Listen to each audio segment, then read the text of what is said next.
कुछ भी नहीं कहा, वो मूक दर्शक बनी रही। इसलिए हमारा कोई भी भीषण जो आंदोलन होना है वो नहीं हुआ, वो आंदोलन शांतिपूर्ण रहा। यदि सरकार और पुलिस हम पर बल प्रयोग करती तो उस दिन भी एक नई क्रांति लखनऊ के इको गार्डन में दिखने वाली थी। हमारे लोग बिल्कुल मूड बना चुके थे और एक से एक करने को तैयार थे, लेकिन जब पुलिस प्रशासन द्वारा कोई भी एक्शन नहीं लिया गया और हम 4 घंटे तक सड़कों पर बैठे रहे और माननीय मुख्य सचिव जी द्वारा, सुंदरम जी द्वारा हमें बुलाया गया और बात की गई, और बात करने के बाद में एक कमेटी का गठन किया गया, तो हमें अपनी शिक्षक पद की गरिमा रखते हुए वो आंदोलन बंद करना पड़ा। जी सर। बिल्कुल आपने ठीक कहा। मैं स्मृति जी के पास जाऊंगा। कल फिर आपका क्रमिक अनशन रहेगा। क्रमिक अनशन की क्या है तैयारी, कितने जिलों में होगा, क्या रहेगा क्रमिक अनशन? कल फिर रविवार है जी सर। 29 से 30 जिलों में लगभग है, क्रमिक अनशन की पूरी तैयारी है और अदर जिलों से भी लगातार बात हो रही है। नमस्कार साथियों, स्वागत है आप सभी का आज किस नई वीडियो में। ये वीडियो आप सभी शिक्षा मित्र साथियों के लिए बेहद ही महत्वपूर्ण होने वाली है। साथ ही इस वीडियो के माध्यम से आप सभी को हाल ही के अंदर की एक महत्वपूर्ण सूचना, दरअसल अगर हम बात करें अस्थायीकरण को लेकर सरकार की वास्तविक जो मंशा है, उस मंशा के ऊपर रिसेंट में ही आपकी कुछ नेतृत्वकर्ताओं के द्वारा कुछ जानकारियां दी गई हैं। वो जानकारियां आगे प्रॉपर तरीके से आपको वीडियो में देंगे। सभी साथी वीडियो को पूरा देखें। चैनल को अभी तक आपने सब्सक्राइब नहीं किया है, सब्सक्राइब भी कर लें। अब चलते हैं अपडेट पर। सब जुड़ रहे हैं, लेकिन सबके अंदर इस सरकार को लेकर, इसकी नीतियों को लेकर इतना अविश्वास है कि उनके में पुनः विश्वास जगाना बहुत मुश्किल हो रहा है। सरकार धर्म के नाम पर हमको तोड़ रही है। जिस धर्म का हवाला दे देकर हमको तोड़ रही है, क्या उस धर्म का पालन ये सरकार कर रही है? मंदिरों में आप जा रहे हैं प्राण प्रतिष्ठा करने, जो जीवित इंसान यहाँ पर है उसकी चिंता आपको नहीं है क्या? ऊपर से राम भगवान नहीं देख रहे हैं? अरे राम ईश्वर तो हर एक प्राणी के अंदर होता है। आप उन प्राणियों को मारकर और मूर्ति में प्राण डालने जा रहे हैं। ये कौन सा धर्म है? हाँ, ये किस धर्म का आप पालन कर रहे हैं?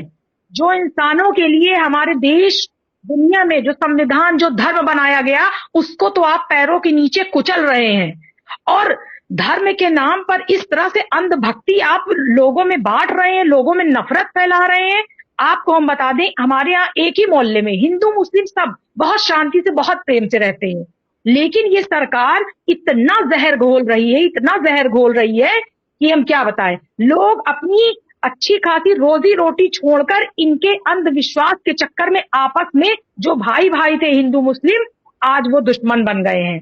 और ये सरकार सिर्फ इस तरह का कांड रच रही है मात्र अपने वोट के लिए। इनको कौन सा धर्म माफ करेगा? ना ये हिंदू धर्म के हैं, ना ये मुस्लिम धर्म के हैं। ये सिर्फ वोट और नोट का इनका धर्म है, बाकी और कुछ नहीं। इतनी ये बेकार सरकार है कि हम इससे क्या कहें। जी बिल्कुल ठीक कह रही हैं आप, और मैं तो बस यही कहूंगा। जी कुछ कह रहे हैं मल्ल साहब? जी मैं कह रहा हूँ, स्मृति जी ने बहुत ही अच्छी बात कही है, एक वैज्ञानिक बात की है। और सरकार इस समाज का और जो हिंदू लोग हैं, जो अपने को हिंदू मान के चल रहे हैं और कट्टरपंथ के रास्ते पर हैं, इनको किस तरीके से समझ गई है कि किस तरीके से इनको ठीक रखना है। और यकीन मानिए कि आपको तोड़ने की पूरी तैयारी है। और विक्रम जी ने एक बात, उदय जी ने एक बात ठीक कहा कि हम अपनी ताकत, मैं ये नहीं कह रहा हूं कि आपके अंदर लड़ने की ताकत नहीं है, लेकिन अब वह ताकत फिर एक बार बटोरिए और ये वेट कर लीजिए, जो भी आपका समय हो देख लीजिए कि कब तक आपको देते हैं। अनुदेशकों का तो 7 तारीख को निर्णय आना है, तो मैं मान के चल रहा हूं कि उनका 17,000, मैं जानता हूं कि 99% उनको मिल जाएगा। तो एक हो सकता है बैक हो जाए इस आंदोलन से, लेकिन आपके लिए यदि सरकार इस तरीके का कुछ करती है, मैं बहुत सीधी सी बात जानता हूं, हमको हमारा मौलिक अधिकार चाहिए। हम काम करते हैं, पूरी मजदूरी चाहिए। हमें आप निकाल भी नहीं सकते, 100% नहीं निकाल सकते। आपने रखा है 15 साल, 20 साल, 5 साल, 10 साल, सब लोग काम कर चुके हैं। पढ़ा चुके हैं वो तो आप बिल्कुल ही नहीं कर सकते, और हमको वेतन बराबर दीजिए, हम दया की भीख मांगने नहीं आए हैं, हमारे ऊपर मर्सी न करिए। और देखिए यही गाना गाने की इतने दिन से हम थे, ये कर रहे हैं, अब आप लोग कोऑर्डिनेटिंग करिए, दोनों ही संगठनों के मजबूत 10 लोग ऊपर से महिला विंग को सतर्क करिए, महिला विंग आगे रहेगी। मैं इस स्ट्रेटजी बाद में शिव कुमार जी से शेयर कर लूंगा। और एक दिन जब जो तैयारी होगी कि हाँ लखनऊ में करना है, चाहे इको पार्क में करेंगे चाहे विधानसभा, हमको 1 महीना पहले बताइएगा कि सर अब हम आंदोलन चाहते हैं कि आप, मैं इनको एक लेटर लिखूंगा आपकी मांग को लेके कि आप मानेंगे या इतने दिनों में, या हम सड़क के ऊपर उतरें। फिर हम लखनऊ में चलेंगे और उसके बाद वहीं इनको अधिकार मांगना पड़ेगा। मित्रों, भीख से कुछ नहीं मिलेगा, इस सरकार भीख से देने वाली है। गुमराह करके मनुष्यता का पतन जिसने कर दिया है, जाति जाति से लड़ा दिया, रिलीजन